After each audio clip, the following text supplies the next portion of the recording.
actually, one thing I'm not going to speak about is what happens at that lighthouse with the Forever King and all of his fucking children. That's the one thing that I'm going to leave to you to go and read and be devastated. Be absolutely just torn apart. Yes. Good morning, everyone, and welcome back to my channel. Today I am doing the review. So I tried to do this a couple of days ago and I lost my train of thought when speaking of some very specific things. Today we're going to actually get this done. I literally just picked this up. Very exciting. It's gorgeous. It's fresh. She's fresh. We love it. I was also incredibly fortunate enough to get an ARC, and honestly, don't mistake me for being ungrateful, because I honestly wept when I got it. But I don't know, the hype isn't as hype. Like, obviously the hype is definitely there for all of these covers that I'm getting in. But you know, like, you're not that like hype, like, oh my God, now I get to read it, because I've already read it. But like I said, amazing. It also took me 2 months, so I'm actually really glad that I got an ARC, so I'm like on time with everyone and I can actually do a review while people are still reading the book. Because yeah, it took me some time. Yes. In saying that, if you haven't read any of Jay Kristoff's books before, the ones that aren't YA, he likes to fuck with us a little, okay? So Nevernight was written with long ass, like, half-page footnotes. This one was written from the main character's perspective, telling the story. So, you know, there's like little bits in between that it sort of like jumped off the storyline, and it was him then just talking with the chronicler that was writing everything down and illustrating. There is illustrations. You know, and so like I had to wrap my brain around that. I feel like it felt very similar to when I read Nevernight, just because I literally got halfway through the book and because it took me a really long time to read. So I was like, okay, am I gonna like this? Is this something that I'm like vibing with right now? But then of course, you know, the end comes around and I'm like, oh my God, best book, more than 5 stars, can't get enough of it, amazing. Yeah, so if you think of giving up on it, do not. I do also find that it's a bit difficult because he tells it from 2 different timelines, which is also prime Jay Kristoff. So he tells it from when the main character, Gabriel, first became a Silver Saint, and then again when he's dragged back in. So he sort of like, at the end of this story, he runs off, and then the other beginning of the story is when he's dragged back into the middle of the Empire, essentially. Yeah, so that's jumping back and forward the whole time. I think the reason it worked in this sense, though, is because you're getting 2 starts of the stories, and as soon as you think you're about to get an answer for one, it jumps to the other timeline. So you're constantly needing to find out what is going on the whole time. So I found that was really good. Yes, it did still take me 2 months, but I only put it down to read another book, I think, once. And that was because I was already struggling with a book slump. But you know, that's fine. Yeah, so by the end of it, it is worth it. I find that was what it was with Nevernight as well, because the first book is all a lot of world building. You get a lot of world building in this first book. And you need that. And but by the end, you've got this fully realized story, and you're like, we're not even like halfway through. We don't have even half of his story yet. Amazing, brilliant. What more do you want, honestly? I think that's as much of the non-spoiler that I can get out of me. So if you are planning on reading it and you don't want any spoilers, please go and pick up Empire of the Vampire. It is absolutely amazing. While you're reading it, if you need like encouragement and motivation to keep going, please comment and I will help. Just get through it. Do what you gotta do, but get through this book because you will love it, honestly. Also, very sorry that I look like half asleep. But I'm doing this right before I go to work because it's release day and I need this review out now. Okay, so spoilery review. I'm going to start with the things that I did like. Did I just make that decision right now? Yes. Okay, so characters I really liked. Aaron DeCoste. Loved that broody, moody, I don't want to be your fucking friend, peasant, get out of my face whole vibe. We love that. Also love that that's always the character that's like super in the closet gay, and you find out later that he's like actually like really just the best person ever, but he's just like got this wall up against everyone because it's one of those times, you know, he's from one of those families that are like, you know, lineage and all that other fun stuff that we expect lots of things from you and whatever. So yeah, love Aaron, love him so much. Another favorite character, I mean, literally all of Gabriel's family. Also, yeah, Gabriel, yeah, we love him. His mum, bad bitch. Was it his older sister? Yes, his older sister, you know, she was, you know, a vampire in the beginning. That was where his Silver Saint story started. Killed his own sister. Fabulous. Yes. Look, it's been 2 months. It's where he found out that he could boil vampires' blood, which no one else can do. Spoiler. Yeah, okay, so, sorry, I'm getting off track. Also, another character, Astrid Renier, gives me bad bitch boss vibes throughout the whole book. She's like, not a princess, I'm a fucking queen. Okay, thank you. Also, just like some of the scenes in this book, there was one, actually, I'm really mad that I didn't tab it, and I actually found it yesterday, and I still forgot to tab it. Actually, I can't talk. The last time I did this review, I spoke about a very particular scene with a very particular lady at a window, and then there was blood smut involved, okay? And it got me all flustered, and not like that. I can't talk about it, okay? I just can't.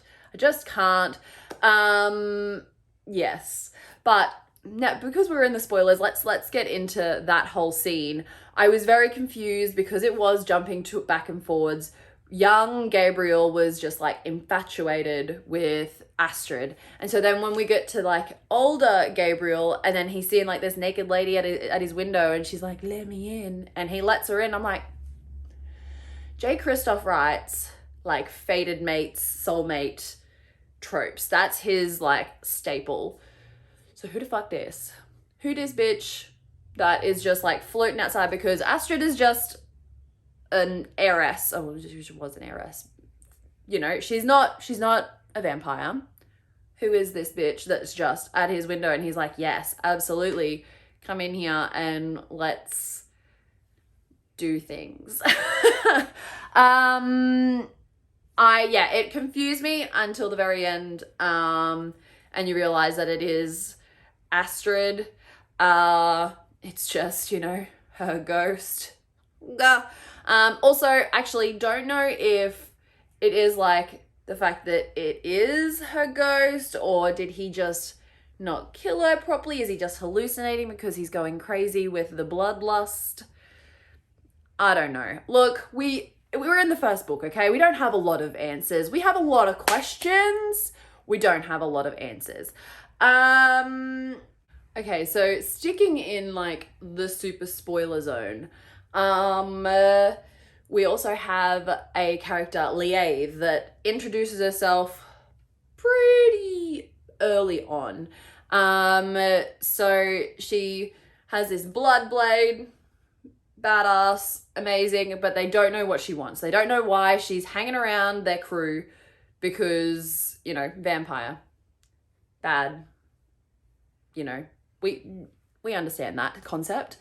But then you find out, like, it's literally not until Gabriel has his throat slit that she turns up and is like, oh yeah, by the way, I'm actually your baby sister Celine, and I hate you now because you abandoned us and didn't care what was going on.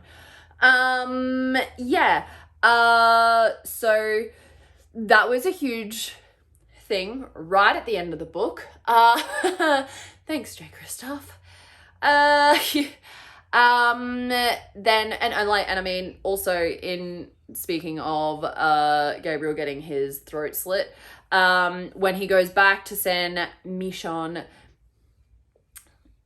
this whole book is like French-esque, and so some of the pronunciations are just my mouth, honestly.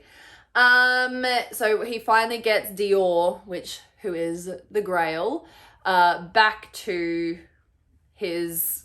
the church that he trained as a Silver Saint, and he realizes that they're going to kill Dior, not just, you know, use her to stop Day's death. So he obviously loses his shit because he's just been all over the empire, trying to get her safely to Saint Michon. I feel like I'm pronouncing that wrong, but anyway.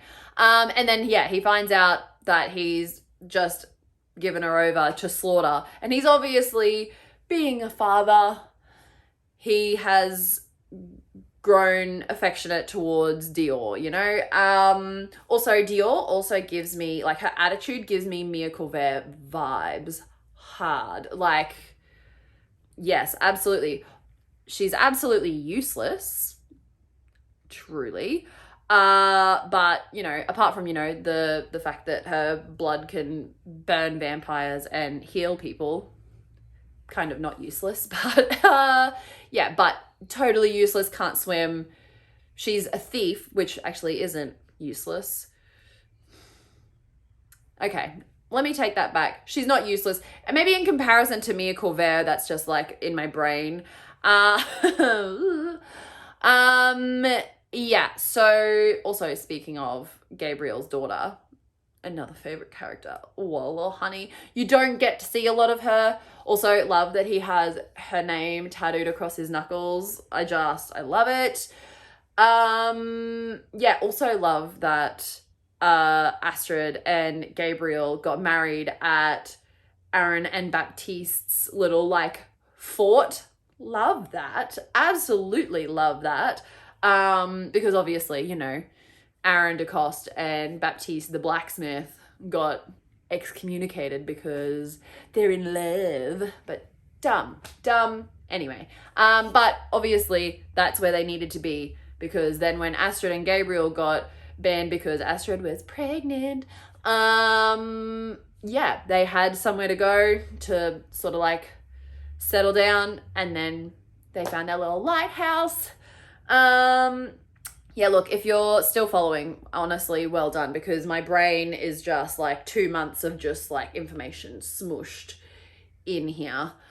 What else have we got? Oh, okay, no, I have absolutely missed the most important thing.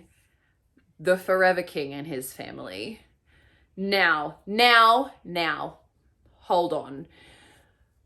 I saw someone else that had an ARC describe the Forever King as Klaus Mikaelson. And look, that gave me instant like, oh, okay, we love a good Klaus Mikaelson. Absolutely. Then had a discussion with Jay Kristoff about, oh my God, yes, whoops, I'm totally in love because Klaus Mikaelson. He's like, no, absolutely not. He's evil. And I'm like, oh my God, Jay, like, it's fine, whatever. It's not fine. I regret ever saying anything nice about the Forever King because actually, one thing I'm not going to speak about is what happens at that lighthouse with the Forever King and all of his fucking children. That's the one thing that I'm going to leave to you to go and read and be devastated. Be absolutely just torn apart. Yes. But in saying that, love those evil characters. Love the Wraith in Red. Love Daunton. See, French. I'm Australian. I can't say these things and make them sound good. I'm sorry. I am very excited because I think he has like 7 or 8, 7 children. So I'm very excited to meet the rest of his children because we only got 2. We got 2 and we also got the Forever King. So I'm very, very excited to meet the rest of them. I did also get, I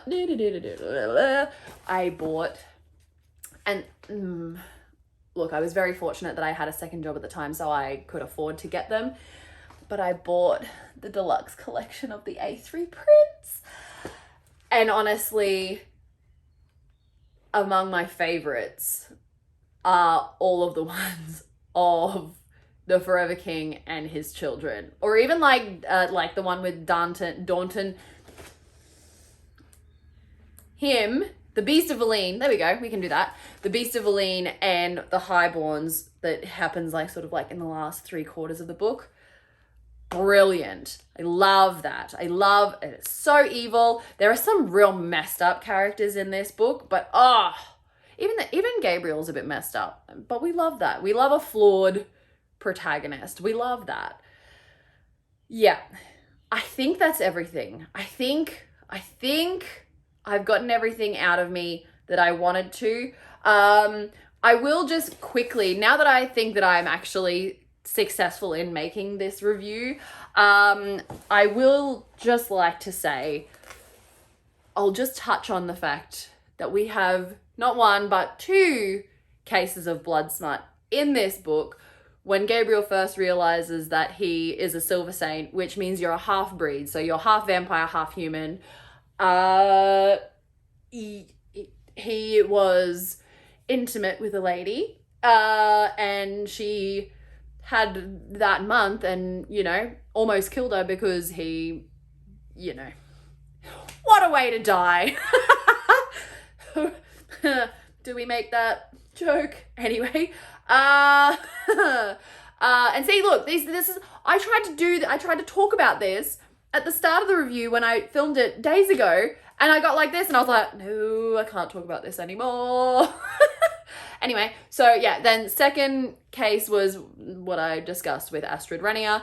But it was just like her ghost, so not actually. But then later on, see, this is why I'm confused on whether she is actually a ghost, because later on, she's like, yeah, like, let's do it and I'll feed on you. And he's like, no, I need my strength. And I'm like, okay, wait, if she's a ghost, she can't be feeding on you. So therefore, it wouldn't be a problem to be doing that right now. I mean, it was obviously absolutely the wrong time to be doing that in the forest in the middle of nowhere with a small person in a cave not that far away, you know, inappropriate.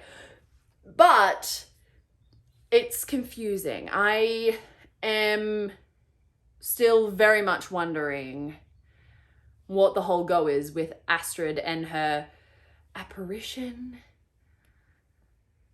or whatever. What is she? What is she? Is she actually not alive, obviously, but not entirely dead, I feel. Anyway, yeah, I think that's it now. I think that's it. I've gotten all of the uncomfortable things out of the way. Yeah. Look, I have nothing now. Please comment down below if you have any other questions, because I'm sure that I've forgot. I mean, look at this book. Look how big. Look how big. Actually, I've just forgotten about my tab. Let me just. I have tabbed one thing in here. Like I said, I probably should have tabbed other things because, you know, good book. But I've just tabbed this with rude. That is all I have written because he really done us dirty on this one. Let me just, where have we got?